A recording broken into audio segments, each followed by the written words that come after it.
In the village of Umuna, life was simple but peaceful and surrounded by lush forests. It was a small Igbo community of about 1,000 souls. The people of Umuna were proud of their heritage and kept alive their traditions through storytelling, masquerade dances, and festivals. They were farmers, hunters, and craftsmen, and while their lives were modest, they held on to one another through the strong bonds of kinship and shared heritage. But all that changed one fateful evening when invaders descended upon the village like a storm, bringing with them ruin, terror, and a seemingly endless reign of oppression. The invaders came from a distant village known as Oki, a place with warriors who were well known for their fierce temperament. They had always eyed the fertile lands of Umuna, but out of respect for the community, they stayed away. However, a new leader, Udiagu, rose among the Oki, ambitious and ruthless.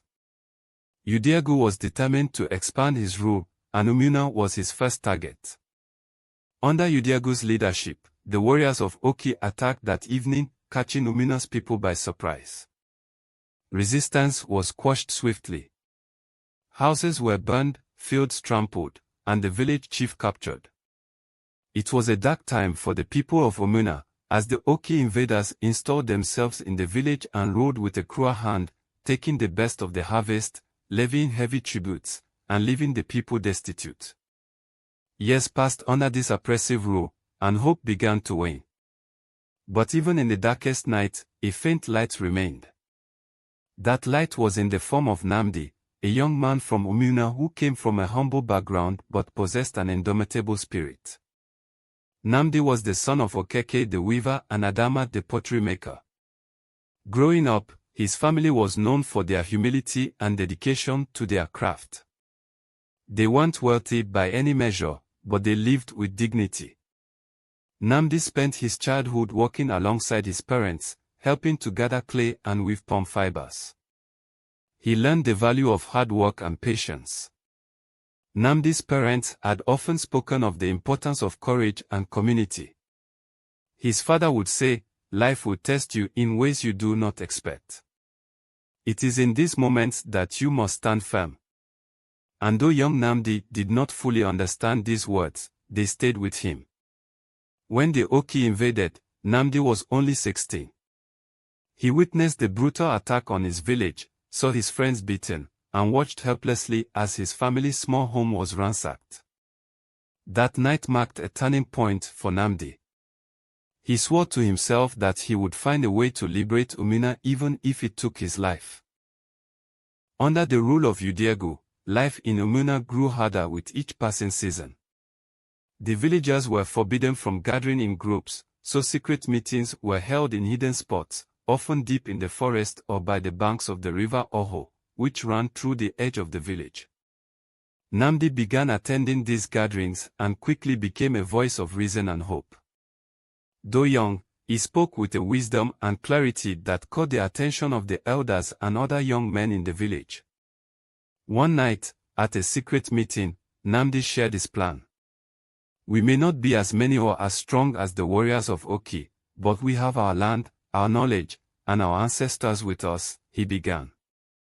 His voice was low but firm, and everyone listened intently. "The Oki are unfamiliar with our terrain, our forests, our hiding places. If we unite and use what we know, we can strike them down one by one." He proposed forming a small group that would begin training in secret. They would learn to use the forest as their shield, the rivers as their pathways, and silence as their weapon. Though his words inspired many, some were skeptical. Nnamdi understood their fear. After all, the Oki had ruled them for years. But he persisted, and soon, a small band of young men and women pledged to follow him. Among them was Chidi, a blacksmith's son, who knew how to make crude but effective weapons. There was also Amaka, whose sharp mind and quick reflexes made her a natural scout. They became Nnamdi's closest allies, and together, they trained under the moonlight, their movements silent and their resolve steely. As Nnamdi's group grew in strength, they began to strike the invaders in small but impactful ways. They sabotaged food supplies, cut down Oki warriors when they strayed too far from their post, and spread fear through whispered threats. Word of the shadow warriors of Umuna began to spread among the Oki, and their confidence wavered. To the villagers, these whispers were more than just rumors, they were seeds of hope. One of their first major victories came when Nnamdi and his group ambushed an Oki convoy that was transporting stolen harvests to their village. Using traps they had set in the forest, they managed to disrupt the convoy, killing several warriors and recovering much-needed food for the people of Umuna. The villagers rejoiced, for it was the first time they had won something tangible in years. As the attacks continued, Udiagu became increasingly paranoid. He imposed curfews, increased patrols, and punished anyone he suspected of aiding the resistance.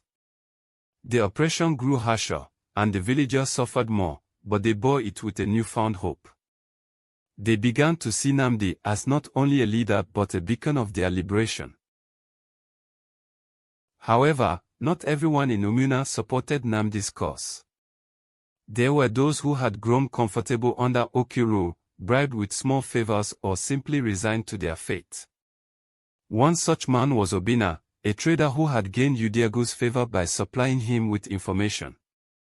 For Obina, survival meant siding with the strong, and he saw no path to freedom for Umuna. One fateful night, Obina approached Udiagu with information on Nnamdi's next planned attack. He revealed the location where Nnamdi and his warriors would meet, in exchange for a promise of wealth and protection. Udiagu, eager to end the resistance, laid a trap. As Nnamdi's group gathered that night, they found themselves surrounded by Oki warriors.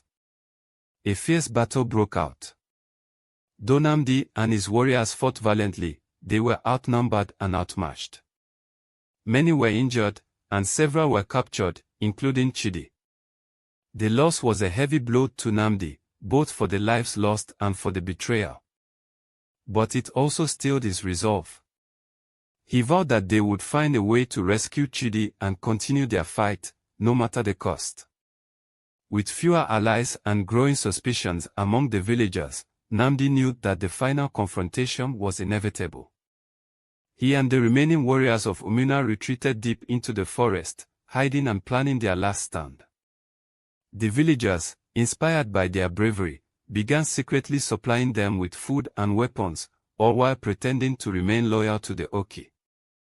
After months of planning, Nnamdi learned that Udiagu would soon be traveling through a narrow path along the Oho River. It was the perfect opportunity. He rallied his warriors, and with the support of the villagers, they prepared an ambush. When Udiagu and his guard came along the path, Nnamdi's warriors attacked with precision and ferocity. Using their knowledge of the terrain, they overwhelmed the Oki forces.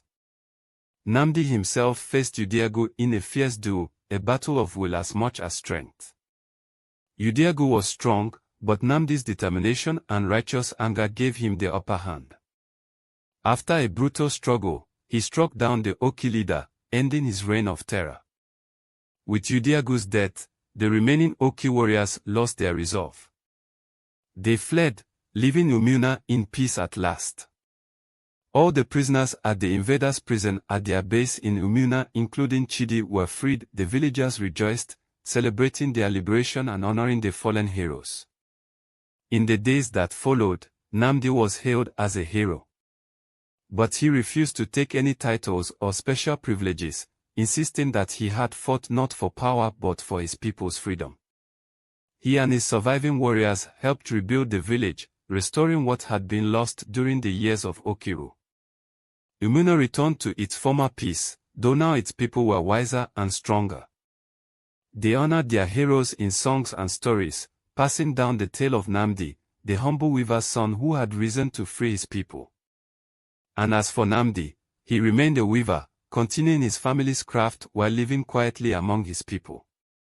But the villagers never forgot the courage and sacrifice he had shown.